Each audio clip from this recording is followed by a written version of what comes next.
nom du Père, du Fils et du Saint-Esprit. Amen. Grande de joie d'être là avec vous pour ce temps de Lectio Divina. Aujourd'hui, mercredi 2 juillet, nous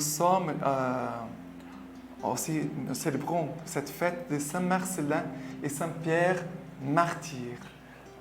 Ce temps vraiment de laisser la parole de Dieu nous former et nous fortifier pour que nous puissions être capables de donner notre vie jusqu'au bout, d'être fidèles à Jésus jusqu'au bout. C'est cela l'effet de la parole de Dieu dans notre vie. Nous conformer à Dieu, nous configurer au Christ pour que nous puissions les suivre jusqu'au bout. Alors, la première lecture d'aujourd'hui, c'est du livre de Tobie, chapitre 3. L'âme désolée, j'ai soupiré, je pleurais et j'ai commencé cette prière de lamentation. Tu es juste, Seigneur, et toutes tes œuvres sont justes. Toutes tes voies sont grâce et vérité, et tu es le juge du monde. Et maintenant, toi, Seigneur, souviens-toi de moi, regarde-moi. Ne me punis pas pour mes péchés, ni pour mes ignorances, ni pour celles de mes pères. Car nous avons péché devant toi et violé tes commandements, et tu nous as livrés au pillage, à la captivité et à la mort, à la fable, à la risée et au blâme de tous les peuples où tu nous as dispersés. Et maintenant, tous tes décrets sont vrais, quand tu me traites selon mes fautes et celles de mes pères. Car nous n'avons pas obéi à tes ordres, ni marché en vérité devant toi. Et maintenant, traite-moi comme il te plaira, daigne me retirer la vie. Je veux être délivré de la terre et redevenir terre. Car la mort vaut mieux pour moi que la vie. J'ai subi des outrages sans raison et j'ai une immense douleur.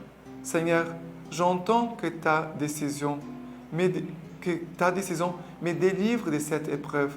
Laisse-moi partir au séjour éternel. Le même jour, il advint que ne détourne pas ta face de moi, Seigneur, car mieux vaut mourir que passer ma vie en face d'un mal inexorable. Et je ne veux plus m'entendre outrager. Le même jour, il advint que Sarah, fille de Raguel, habitant de Ecbatane, en Médie, entendit aussi des insultes d'une servante de son père. Il faut savoir qu'elle avait été donnée 7 fois en mariage et que Asmodée, le pire des démons, avait tué ses maris l'un après l'autre avant qu'ils se soient unis à elle comme des bons époux.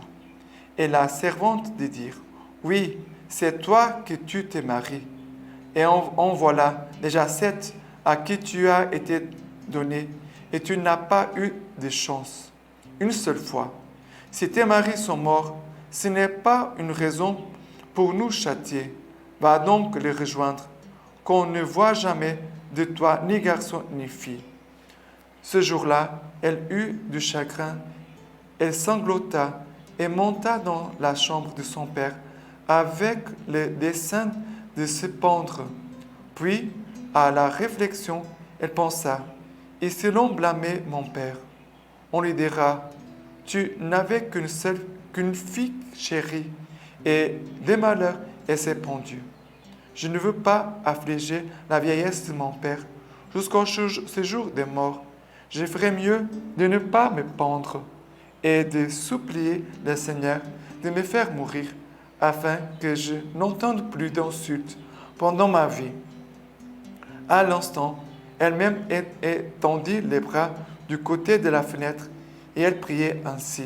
« Tu es béni, Dieu de miséricorde, que ton nom soit béni dans les siècles et que toutes tes œuvres te bénissent dans l'éternité. » Cette fois-ci, leur prière à l'un et à l'autre fut agréée devant la gloire de Dieu. Et Raphaël fut envoyé pour les guérir tous deux. Il devait enlever les taches blanches des yeux de Tobit pour qu'il voie de ses yeux la lumière de Dieu. Et il devait donner Sarah, fille de Raguel, en épouse à Tobie, fils de Tobit, et la dégager d'Asmodée, les pires des démons, car c'est à Tobie qu'elle revenait des droits avant tous les autres prétendants. Mais qu'est-ce qui se passe ici?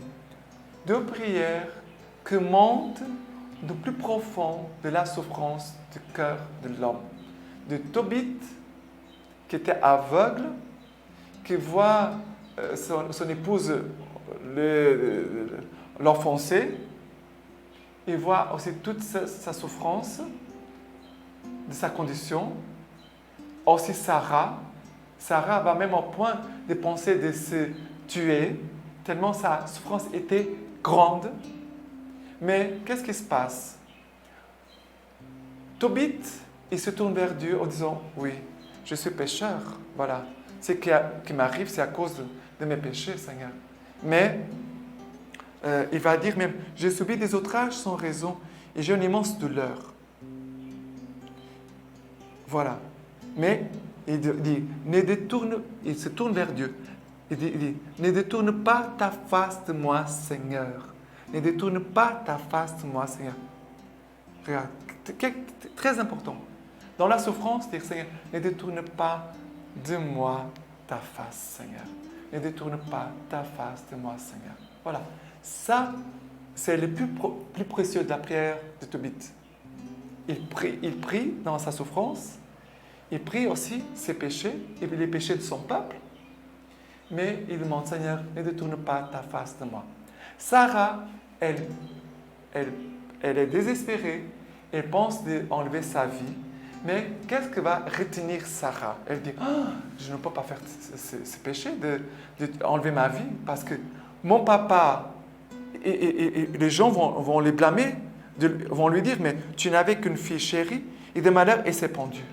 Elle dit, je ne veux pas provoquer ce malheur à mon papa. Je ne veux pas provoquer cette douleur dans le cœur de mon père. À cause de l'amour envers son papa, elle a été empêchée de commettre un péché grave, très grave, un péché mortel, d'enlever sa vie. Et qu'est-ce qu'elle fait? Elle se tourne et dit, je ferais mieux de me tourner vers le Seigneur et de demander de me faire mourir. Elle dit, alors je vais demander à Dieu de me faire mourir. Mais, regardez, elle prie comme ça, la prière. Tu es béni, Dieu de miséricorde, que ton nom soit béni dans les siècles. C'est précieux, la prière de l'un et de l'autre. Tu es le Dieu béni, Dieu de miséricorde, que ton nom soit béni dans tous les siècles, que tes œuvres te bénissent dans l'éternité.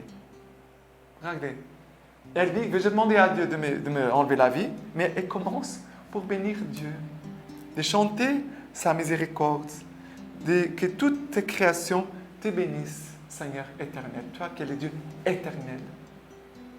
Et la prière de l'un et de l'autre sont écoutées par Dieu. Et Dieu va envoyer l'archange Raphaël pour les secourir dans leur détresse. C'est beau, Dieu écoute nos prières et Dieu envoie toujours des aides dans sa providence. Maintenant, le psaume 25. Il dit comme ça, que mes ennemis ne se rient de moi, pour qui en espère en toi point de honte, mais honte à qui trahit sans raison. Fais-moi connaître, Seigneur, tes voies, enseigne-moi tes sentiers, dirige-moi dans ta vérité, enseigne-moi. C'est toi le Dieu de mon salut. En toi, tous les jours, j'espère. Souviens-toi de ta tendresse, Seigneur, de ton amour, car ils sont de toujours. Ne te souviens pas des péchés de ma jeunesse et de mes révoltes, mais de toi, selon ton amour, souviens-toi à cause de ta bonté, Seigneur. Voilà. Ici, le psaume qui nous fait chanter l'amour de Dieu pour nous, sa tendresse pour nous. Qu'est-ce que nous rend forts? C'est la tendresse et l'amour de Dieu pour nous. Quand nous touchons l'amour de Dieu pour nous, notre cœur s'ouvre. Si je suis dans la souffrance, si je touche la tendresse, l'amour de Dieu, mon cœur s'ouvre. Mon cœur est soulagé de notre souffrance. Et il dit, fais-moi connaître, Seigneur, tes voies. Dirige-moi vers ta vérité, enseigne-moi. Le problème, c'est quand la personne est fermée dans sa souffrance, et elle est même fermée par rapport à Dieu. Elle est fermée aux autres et elle est fermée à Dieu. Et la grâce n'entrera pas. Mais si on s'ouvre, fais-moi connaître cette voie. Dirige-moi vers ta vérité. C'est toi le Dieu de mon salut. Mais de toi, souviens-toi, Seigneur, de ton amour envers moi. Souviens-toi de ta tendresse. Oublie mes péchés, Seigneur. Voilà. Le psaume nous apprend aussi à prier, à comment nous adresser à Dieu dans notre prière, dans notre souffrance. D'accord? Maintenant, l'évangile d'aujourd'hui, c'est Marc chapitre 12, versets 18 à 27. Alors, viennent à lui des Sadducéens, de ces gens qui disent qu'il n'y a pas de résurrection. Ils l'interrogeaient en disant, « Maître, Moïse a écrit pour nous, si quelqu'un a un frère qui meurt en laissant une femme sans enfant, que ses frères prennent la femme et suscitent une postérité à son frère. Il y avait 7 frères. Le premier prit femme et mourut, sans laisser de postérité. Le second prit la femme et mourut aussi, sans laisser de postérité. Et de même le troisième. Et aucun des 7 ne laissa de postérité. Après eux tous, la femme aussi mourut. À la résurrection, quand ils ressusciteront, duquel d'entre eux sera-t-elle la femme? Car les 7 l'auront eue pour femme. Jésus leur dit, n'êtes-vous pas lu dans le livre de Moïse, au passage du buisson, comment Dieu lui a dit, je suis le Dieu d'Abraham, le Dieu d'Isaac et le Dieu de Jacob. Il n'est pas un Dieu des morts, mais des vivants. Vous êtes grandement dans l'erreur. Regardez, Jésus a dit cette phrase. N'êtes-vous pas dans l'erreur en ne connaissant ni les Écritures, ni la puissance de Dieu? Je parle des choses. Vous ne connaissez ni les Écritures, ni la puissance de Dieu. Et parfois, nous pouvons vivre comme ça. Nous ne connaissons ni les Écritures, ni la puissance de Dieu. Et tu sais, c'est comme les roues dans une voiture. S'il n'y a pas de roues, la voiture n'avance pas. Connaître les Écritures et connaître la puissance de Dieu, ça veut dire faire une expérience de Dieu. Connaître la puissance, ce n'est pas seulement j'ai demandé une chose et Dieu a fait un miracle. Ah, ça c'est facile. Mais connaître Dieu, d'avoir une intimité avec Dieu. Et l'intimité, ça passe toujours par l'écoute. Je parle à Dieu, Dieu m'écoute, Dieu me parle, je l'écoute. C'est cela la puissance de Dieu. C'est cela qui transforme la vie d'un homme, c'est l'écoute de Dieu. Et en même temps, de connaître les Écritures, de me mettre à l'école des Écritures. Jésus va dire que vous êtes des ignorants. Vous ne connaissez ni les Écritures, ni la puissance. Vous ne connaissez pas Dieu. Vous n'avez pas de relation profonde avec Dieu. C'est ça que Jésus est en train de dire. C'est pour ça que vous dites des bêtises, des sottises. Parce qu'au ciel, nous sommes tous frères. Nous sommes comme des anges. Parce que l'important, ce n'est pas si je suis à côté de mon épouse ou à côté de telle personne. L'important, c'est le centre, c'est Dieu. Quel est le centre de notre vie ici-bas? Ça doit être Dieu. Qui sera le centre de notre vie dans la vie éternelle? Dieu. C'est lui qui est le centre de tout. C'est lui le premier et le centre, et l'unique de notre vie. C'est ça que Jésus est en train de dire. Voilà. Et en même temps, Jésus va dire, Dieu a dit dans les Écritures, je suis le Dieu d'Abraham, le Dieu d'Isaac, le Dieu de Jacob. Dieu est un Dieu de vivants, n'est pas de morts. Parce que les morts sont morts, c'est fini. Mais pour ceux qui sont dans l'éternité, il existe toujours. Jésus est en train de dire, mais vous êtes vraiment des ignorants. Vous n'avez rien compris. Voilà. C'est très important cette lecture pour nous dire, je dois vivre de la vie éternelle. Et vivre de la vie éternelle, ça demande connaître les Écritures et connaître la puissance de Dieu, avoir une relation intime avec Dieu. Et cela nous plonge déjà dans l'éternité. Je suis ici-bas, mais mon cœur est déjà dans l'éternité. Ok? Très important. Et aujourd'hui, la lecture patristique d'Origène, exhortation aux martyrs. Jésus a donné sa vie pour nous et nous devons donner la nôtre. Je ne dirai pas pour lui, mais pour nous-mêmes. Et j'entends par là tous ceux qui doivent être édifiés par notre martyr. Pour être chrétien, voici venu le temps de nous glorifier, car il est dit, nous glorifions dans nos épreuves, car nous savons que car nous savons que l'épreuve produit la persévérance. La persévérance produit la valeur éprouvée. La valeur éprouvée produit l'espérance. Et l'espérance ne trompe pas. Que seulement l'amour de Dieu soit répandu dans nos cœurs par l'Esprit Saint. De même que nous avons largement part aux souffrances du Christ, de même par le Christ, nous sommes largement consolés. Aussi, accueillons avec une grande ferveur les souffrances du Christ et qu'elles nous soient largement accordées. Si de moi, nous désirons être largement consolés, puisque tous ceux qui pleurent seront consolés.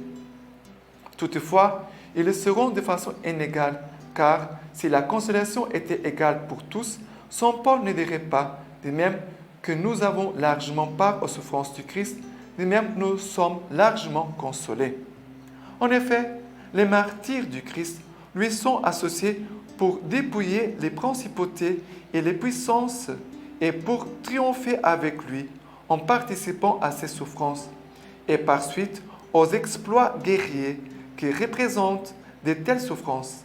Et quel autre jour du salut y a-t-il que celui où nous partons ainsi de ce monde? Je vous en prie, ne soyez pour personne une occasion de chute, afin que notre ministère soit sans reproche. Au contraire, en toutes choses, montrez-vous comme des ministres de Dieu par une grande persévérance et dites, que puis-je attendre maintenant si ce n'est que le Seigneur? Et maintenant, je vous laisse la bénédiction par les mains toutes pures de la Vierge Marie. Que Dieu Tout-Puissant vous bénisse et vous garde, le Père, le Fils et le Saint-Esprit. Amen.